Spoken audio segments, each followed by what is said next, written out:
already know my name, Ogbuefi Ezeana, ugochitubelu na Oraifite. I'm an ancient high priest. Abụ m onye isi nchụaja na ugochitubelu ọdịnala temple. Anyị na-agba afọ mmiri emi lụkwazị ọrụ mmụọ dị iche iche. Abụkwazị m onye isi nchụaja na ọdịnala Restoration Evangelical Mission, bụrụ onye mgbasa ozi ọdịnala Igbo. So you can call me a priest or an evangelist. I will answer. My mission is to help people live better life. N'ụbọchị taa n'oge awa nke eziokwu, isiokwu anyị ji wee bịa bụ positive oath of life. Ezigbo iyi ụwa. Yes. Na-achọ ịkọwalụ gị dịka nsi kọwabụrụ na enwere ajọ iyi ụwa nwee ezigbo iyi ụwa. Mana taa anyị chọrọ inebe anya na ndị bụ ezigbo iyi ụwa. O nwere ihe bụ ezigbo iyi ụwa mmadụ nwụrụ na ndụ ya. Mmadụ nwere ike ịṅụ iyi ụwa sị n'ụwa mbụ ya na ya kpara ogbenye, n'ụwa ọzọ ya abịa na ya ma akpazi ogbenye. Ụfọdụ nwere ike ịsị n'ụwa mbụ ya na ya nwere ọmụmụ, ma ọ na ya bụ nwaanyị aga, ma ọ na ya bụ nwoke na ya mụtara nwa, ma ọ na ya bụ the only son. N'ụwa ọzọ ya abịa na ga-eji ọmụmụ na ya sị na ihe agha amụ na ọmụmụ ama adịrọ mma, na ụmụ ya ga-eju ebere niile.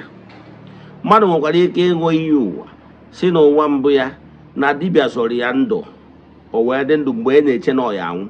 O wee sị n'ụwa ọzọ ya abịa na ya ga-azọ ndị mmadụ ndụ, na ya ga-etinye anya n'ihe pụtara ịzọ ndị mmadụ ndụ. Ihe ndị a bụ examples ka m chọrọ inye gị ihe wụ positive iyi ụwa. Ịghọtara ya? Then ọ bụrụ ihe ya ama. Mana before we dive into today's lecture, important announcement. Nke mbụ, echefuna ọ bụrụ na ịbụ child of the temple, echefuna na aja ụta mgbara anyị annual festival anyị nke this year bụ September 15th. Na-atụrụ anya n'aka na onye ọbụla bụ child of the temple ga-participate in ya. Whether ma ị abịa ma ọ bụ na ị ma abịa, you have to chat me on WhatsApp.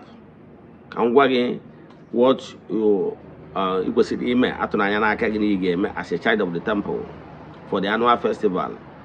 Nke ọzọzi bụ ọ bụrụ na ị chọrọ isonyere anyị na monthly ritual anyị, distance is never a barrier.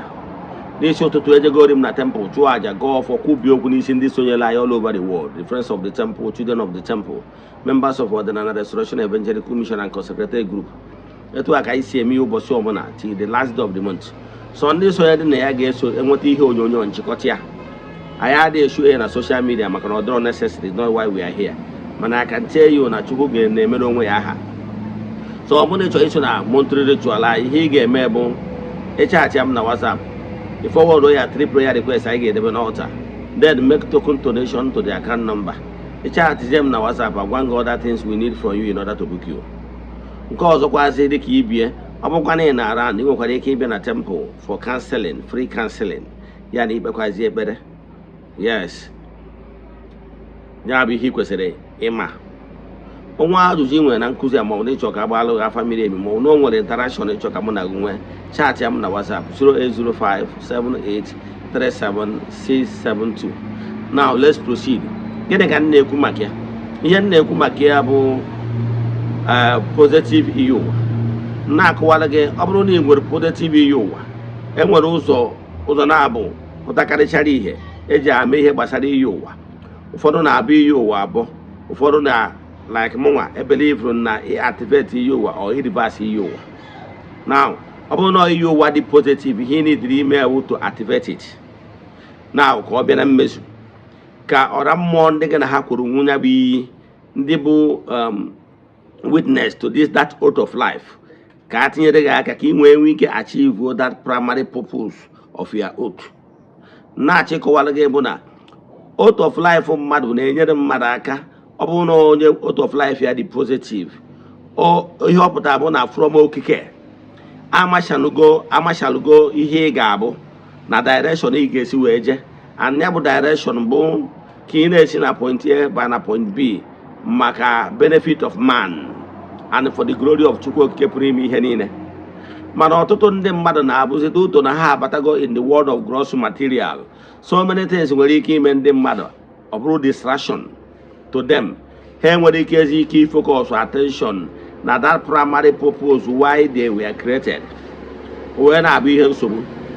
Ya bụ ọ bụrụ na ịgbaga afa agwa gị na ọ bụ ihe ahụ ihe dị n'iyi ụwa gị, anya bụ ihe anwa dị n'iyi ụwa gị bụ ihe dị positive, mana ihe ị na-achọzi ewu way forward. Example, n'ịgbara afa ewee gwa gị na iwu ka onye ga-enwe nnukwute ọmụmụ ịmarago na ọpụda TV Iyi-uwa ma gwa gị na ịbụ onye ga-abụ nnukwu mmadụ ma ọ bụ na ị na-anọkịta ị na-afụ onwe gị when you are whining and dining with great men and men of timber and caliber in the society ma ọ na ị na-afụ onwe gị ebe a na-ekpugbe gị okpu eze na nlọ ma ọ na ị na-afụ onwe gị maybe in trance ifu ebe ị nọ bụrụ onye na-agọzi ọtụtụ ndị mmadụ bụrụ onye a na-esi n'aka ya na-agọzi imirikite ndị mmadụ na-enyere ndị mmadụ aka mana n'ụwa mmadụ a ọ kọrọ uko onye ị ga-ebite mfantị aka adọrọdụ kara akwọ gị akwọ na anyị nọ n'ọnọdụ dị ana ihe ọ pụtara bụ na ị ga-achọpụta na enwere disconnection dị n'ụzọ gị ihe ọ pụtara bụ na ekwesịghị ka activate ihe ahụ ị ṅụrụ ka ị wee nwee ike ịbanye na the right track ga-akatapọtụ gị from point A to point B. Gịnị ka m na-ekwu maka ya? Ihe m na-ekwu maka ya bụ na Iyi-uwa ahụ ị ṅụrụ ka ị bụrụ onye ga-eje ozi nwelu forces nọ behind it ndị nụ ya na bụrụ living witness mgbe take that oath of life.